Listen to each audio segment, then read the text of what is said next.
ত্রয়োদশ জাতীয় সংসদ নির্বাচন ঘিরে ডিজিটাল দুনিয়ায় নতুন আতঙ্ক এআই বা কৃত্রিম বুদ্ধিমত্তা। সাধারণ মানুষের সরলতাকে পুঁজি করে এআই দিয়ে তৈরি করা ভুয়া ভিডিও ও প্রপাগান্ডা ছড়িয়ে দেওয়া হচ্ছে সবখানে। দেশের প্রায় ১৩ কোটি ইন্টারনেট ইউজার এখনই ঝুঁকির মধ্যে রয়েছে। আসন্ন নির্বাচনে এআই এর ভুয়া ভিডিওর প্রচার এবং এর প্রতিকার নিয়ে কথা বলতে প্রথম আলোর বার্তা কক্ষ থেকে আপনাদের সঙ্গে যুক্ত হয়েছি আমি এস আল আরিফিন। আর আমার সঙ্গে রয়েছেন প্রথম আলোর head of deep news Rajib Ahmed. Rajib Ahmed, আপনাকে স্বাগতম। রাজীব আহমেদ, আজকে আপনার একটি প্রতিবেদন, ত্রয়োদশ জাতীয় সংসদ নির্বাচন, ভিডিওগুলো এআই দিয়ে তৈরি, অপপ্রচার চলছে, ব্যবস্থা নেই, শিরোনামে একটি প্রতিবেদন প্রকাশিত হয়েছে। তবে আপনার কাছে জানতে চাই যে সোশ্যাল মিডিয়াতে ঢুকলেই আমরা যে বিভিন্ন রকমের ভিডিও দেখছি, বিভিন্ন রাজনৈতিক দলের পক্ষে বিপক্ষে প্রচারণা এবং বিভিন্ন অসামঞ্জস্যপূর্ণ বক্তব্য দেখতে পাচ্ছি। তো আসলে এই ভিডিওগুলো কি সঠিক? দেখেন, মানে আমিও তো নিয়মিত স্ক্রল করি, আপনিও করেন এবং অনেক মানুষই করে। আমাদের চোখের সামনে বহু ভিডিও আসছে যেগুলো আসলে এআই দিয়ে তৈরি, মানে কৃত্রিম বুদ্ধিমত্তা দিয়ে তৈরি, এবং এই ভিডিওগুলো আসলে সঠিক নয় এবং এই চরিত্রগুলো মানে বাস্তবে কোনো অস্তিত্ব নেই, কিন্তু তারা বিভিন্ন দলের পক্ষে ভোট চাচ্ছে, আবার বিভিন্ন দলের বিপক্ষে অপপ্রচারও চালাচ্ছে। তো সেটা মানে বিশ্বাস করার কোনো কারণ নাই, এগুলো এআই দিয়ে তৈরি ভিডিও। আপনার প্রতিবেদনে বেশ কয়েকটা উদাহরণ আমরা আজকে দেখেছি। আপনি যদি দর্শকদের জন্য একটু কয়েকটা উদাহরণ আমাদেরকে জানাতেন যে কি ধরনের ভিডিও তৈরি করা হচ্ছে। দেখেন, যেটা আমি সবচেয়ে মানুষের জন্য সহজ হবে, যে একজন সেনা কর্মকর্তা একটা দলের বিপক্ষে বলছেন এবং আরেকটা দলের পক্ষ বলছেন। তার পেছনে সেনাবাহিনীর কয়েকজন সদস্যকে দেখা যাচ্ছে, রাস্তায় দাঁড়িয়ে উনি কথা বলছেন এবং খুব দ্রুত বেগে কথা বলছেন। এই ভিডিওটা অনেকেই দেখে থাকবেন, কিন্তু নিশ্চিত করে বলছি যে এই ভিডিওটা এআই দিয়ে তৈরি এবং আমরা এটা ফ্যাক্ট চেক করেছি। ফ্যাক্ট চেক করার পরে আমরা এটা আইএসপিআর-এর কাছে পাঠিয়েছিলাম, আন্তঃবাহিনী জনসংযোগ পরিদপ্তর, এবং পরে সেনাবাহিনী দেখলাম যে সেনাবাহিনীর ফেসবুক পেজে একটা বিবৃতি দেওয়া হলো যে এরকম নানা ভিডিও ছড়াচ্ছে, ছবি ছড়াচ্ছে, যেটা খুবই উদ্বেগজনক, এবং সেনাবাহিনী জনগণকে এ বিষয়ে সতর্ক করার জন্য বলেছে। বিষয়টা হলো, এগুলো অপসারণের দায়িত্ব হলো বিটিআরসি বা সরকারের সংশ্লিষ্ট সংস্থার। তারা ফেসবুকের সঙ্গে বা ইউটিউবের সঙ্গে যোগাযোগ করে এগুলো অপসারণ করবে। আরও উদাহরণ দিতে পারি, যেমন দেখবেন আপনি একজন নারীকে দেখা যাচ্ছে তার একটা হাত নেই। আমরা দেখেছি যে এই নারীর চেহারা তার সাথে মিল আছে 2013 সালে রানা প্লাজায় দুর্ঘটনায় হাত হারানো এক নারীর, তার নাম হচ্ছে রিক্তা। তাকে দিয়ে একটা দল সম্পর্কে বলা হচ্ছে যে এই দলের লোকজন তাকে কার্ড করিয়ে, প্রতিবন্ধী কার্ড করিয়ে দেওয়ার কথা বলে তার কাছ থেকে টাকা নিয়ে গেছেন, কিন্তু কার্ড করেননি। তিনি বলেছেন যে এই দলের ঘুষখোর দলের লোকজনকে তিনি ভোট দেবেন না, তিনি ভোট দিবেন আরেকটা দলের। আরেকটা ভিডিও দেখতে দেখা যাচ্ছে যে সনাতন ধর্মাবলম্বীরা তারা একটা দলকে ভোট দেওয়ার কথা বলছেন, যে দলকে সাধারণত তারা ভোট দেয়, মানে সনাতন ধর্মাবলম্বীরা ভোট দেন না, অতীতে দেখা যায়নি। তো এই ধরনের অনেক এআই ভিডিও ছড়াচ্ছে। এর কাউন্টার হিসেবে আপনি দেখবেন যে বিকিনি পরা দুটি মেয়ে সৈকতে বসে একটা দলের পক্ষে ভোট চাচ্ছে। ওই দলটা ইসলামপন্থী দল। তো এই দলটার, এই বিকিনি পরা মেয়েরা যদি ওই ইসলামপন্থী দলটার পক্ষে ভোট চায়, তাহলে এটা ওই দলের ভাবমূর্তির জন্য ক্ষতিকর। বোঝাই যাচ্ছে এই তার প্রতিপক্ষ এটা অপপ্রচারের জন্য তার তৈরি করছে। আবার দেখা যাচ্ছে যে সনাতন ধর্মাবলম্বী পুরোহিতরা একটা দলের পক্ষে ভোট চাচ্ছেন, এটা আবার ওই দলের জন্য ক্ষতিকর।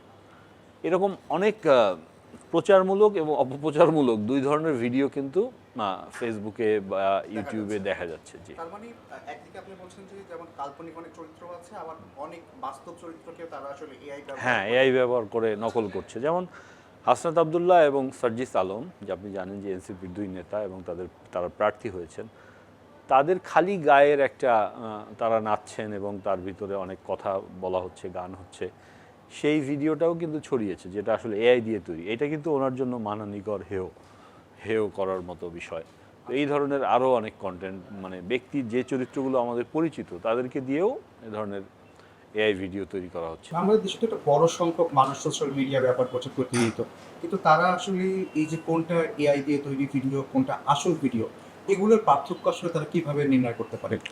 দেখেন, সাধারণ মানুষের পক্ষে এটা চিহ্নিত করা খুব কঠিন। অনেক সময় আপনার যারা জানা বোঝা ইনফর্মড লোক, তারাও এটা বিভ্রান্ত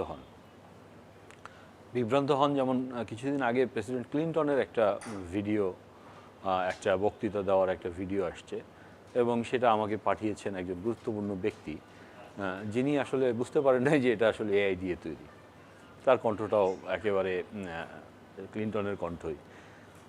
তো সাধারণ মানুষের পক্ষে এটা বোঝা আসলেই কঠিন, কিন্তু আপনি যখন একটু খেয়াল করে দেখবেন তখন কিন্তু এটা বোঝা যায় যে এটার আপনি পেছনে ব্যাকগ্রাউন্ড খেয়াল করবেন, তার অঙ্গভঙ্গি, তার বাচনভঙ্গি খেয়াল করবেন, হ্যাঁ, অসামঞ্জস্য আপনি দেখতে পাবেন।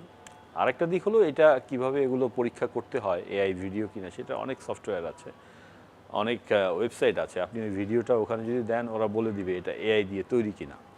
আচ্ছা, সেটার জন্য আসলে যারা সতর্ক থাকতে চান তারা, আমরা এটা নিয়ে রিপোর্ট করেছি, তারা সার্চ দিয়ে রিপোর্টটা দেখে শিখে নিতে পারেন যে কিভাবে এআই পরীক্ষা করতে হয় এআই। ভারতের ক্ষেত্রে জাতীয় সংসদ নির্বাচন এবং এখন দেখা যাচ্ছে সোশ্যাল মিডিয়াতে যে সমস্ত ভিডিওর কথা বলেন এআই দিয়ে তৈরি করা বা ডিপ ফেক চিপ ফেক তৈরি করা, এই ভিডিওগুলো আসলে নির্বাচন কেন্দ্রিকই অনেকটা বক্তব্য তারা প্রচার প্রচার চালাচ্ছে। এটা আসলে নির্বাচনের উপরে কি ধরনের প্রভাব ফেলবে বলে মনে করছেন? আমি আপনাকে একটা উদাহরণ দিই। 2024 সালে যে নির্বাচনটা হলো, যেটা ডামি নির্বাচন আমরা বলছি, সেই নির্বাচনে কিন্তু কিছু কিছু আসনে প্রতিদ্বন্দ্বিতা ছিল। যেমন আমরা একটা আসনের উদাহরণ দিই। ওই আসনে সুন্দরগঞ্জ, ওই আসনে একজন স্বতন্ত্র প্রার্থী ছিলেন যিনি জাতীয় পার্টির প্রার্থীর সঙ্গে প্রতিদ্বন্দ্বিতা করছিলেন। হ্যাঁ, গাইবান্ধা। তো দেখা গেল ওই নির্বাচনের দিন সকালবেলা তার একটা এআই ভিডিও ছড়িয়ে পড়লো এবং তিনি বলছেন যে আমি নির্বাচন থেকে সরিয়ে দাঁড়িয়েছি এবং আমি জাতীয় পার্টির প্রার্থীকে সমর্থন জানিয়েছি। তো উনি তো অবাক হয়ে গেলেন, এটা কিভাবে হলো। এখন এইটা দেখে যদি মানুষ ভোট দিতে না যায়, তার সমর্থক তাকে যারা ভোট দিবেন, তাহলে কি নির্বাচন বলা যায় ফেয়ার বা সুষ্ঠু হলো? আপনি জানেন যে আমেরিকায়ও কিন্তু এটা হয়েছে। আমেরিকায় গত বছর মার্কিন ডেমোক্র্যাটদের প্রাইমারির সময় প্রার্থী বাছাইয়ের ভোটে সেখানে বাইডেনের একটা এআই দিয়ে তৈরি ভিডিও ছড়িয়ে পড়লো। তিনি বললেন যে আপনারা ডেমোক্র্যাটদের উদ্দেশ্যে বললেন যে আপনারা ভোট দিতে যায়েন না, কারণ হলো আপনার ভোটটা নভেম্বরের প্রেসিডেন্ট ইলেকশনের জন্য রেখে দেন। এটা কিন্তু ভারতে হয়েছে। ভারতে এই ধরনের হয়, এআই ব্যবহার করে নানা ধরনের অপপ্রচার হয়। থাইল্যান্ডে হয়, ইন্দোনেশিয়ায় হয়। আমরা রিপোর্টের ভিতরে এই গবেষণার উদাহরণ দিয়েছি। মিয়ানমারে হচ্ছে। এখন এগুলো কিন্তু ভয়ঙ্কর প্রভাব আছে এবং এটা গবেষণায় আসছে যে এই ধরনের প্রচারণার প্রভাব অনেক বড়। বিশেষ করে যারা স্বল্প শিক্ষিত, নতুন ফেসবুকে ঢুকেছেন, ডিজিটাল লিটারেসি নেই, তারা কিন্তু এগুলো বিশ্বাস করেন এবং তাদেরকে প্রভাবিত করার সুযোগ থাকে। এবং আমাদের রাজনৈতিক দলের নেতারাই প্রভাবিত হচ্ছেন। তারা এআই দিয়ে তৈরি ছবি দিয়ে তারা বিশ্বাস করে বিবৃতি দিয়ে বসছেন। আমি যদি আপনাকে একটু এখানে জিজ্ঞেস করি যে আপনি বলেন 2024 সালেও এআই এর ব্যবহারটা ছিল এবং এবছরও আছে, এবং এবছর কি আতঙ্ক বা ঝুঁকিটা বেশি কিনা? দেখেন, 2024 সালে এআই মাত্র আসলো, এখন কিন্তু এআই এর ব্যবহারটা অনেক বেড়েছে। এআই দিয়ে ভিডিও তৈরি করাটা খুব সহজ হয়ে গেছে। অনেক মানুষই এআই ব্যবহার করছেন। তো এটার ছড়িয়ে দেওয়া আবার 24-এর তুলনায় 26-এ এসে আপনার ফেসবুক ব্যবহার বেড়েছে, ইনস্টাগ্রাম ব্যবহার বেড়েছে, টিকটক ব্যবহার বেড়েছে, ইউটিউব ব্যবহার বেড়েছে। মিথ্যা তথ্য, ফেক তথ্য, অপতথ্য, বিভ্রান্তিকর তথ্য, এগুলোর প্রবাহ কিন্তু মারাত্মকভাবে বেড়েছে। এখন মানুষ একটা ভুয়া তথ্য দেখে, আমাকেই অনেকে জিজ্ঞেস করে এটা সত্য কিনা। আমি কই দেখেছেন? ফেসবুকে দেখেছি। আমরা একটা রিপোর্ট করেছি কয়েকদিন আগে। উনি আমাদের শিশির মোড়ল, উনি খুলনায় আছেন। উনি স্থানীয় মানুষের সাথে ঘুরছেন। ওনারা একজন বললেন যে নির্বাচন হবে না। উনি জিজ্ঞেস করলেন যে আপনি কোত্থেকে দেখলেন যে নির্বাচন হবে না, কে বললো? আমি ইউটিউবে দেখছি। এই যে তারা ইউটিউব এবং ফেসবুকে দেখেছে, এটাকে কিন্তু তারা বিশ্বাস করে। এবং যারা মূলধারার গণমাধ্যম থেকে দূরে আছে, যারা তরুণদের মধ্যে একাংশ কিন্তু শুধু ফেসবুক বা অন্যান্য সোশ্যাল মিডিয়ায় বাস করে, তারা কিন্তু এই ধরনের ঝুঁকিতে পড়ার আশঙ্কা বেশি থাকে। এআই নিয়ে প্রচুর প্রচারণা চলছে। তো এই বিষয়টা কি আসলে নির্বাচন কমিশনের পক্ষ থেকে কোনো নির্দেশনা আছে কিনা, বিধিনিষেধ আছে কিনা যে এআই দিয়ে প্রচারণা চালানো যাবে না? 22 তারিখ মানে 22 জানুয়ারি থেকে আপনার আনুষ্ঠানিক প্রচার শুরু হবে প্রতীক বরাদ্দ দেওয়ার পরে। প্রতীক বরাদ্দের আগে প্রার্থীরা ইনডোর ঘরে বসে তারা মতবিনিময় করতে পারেন।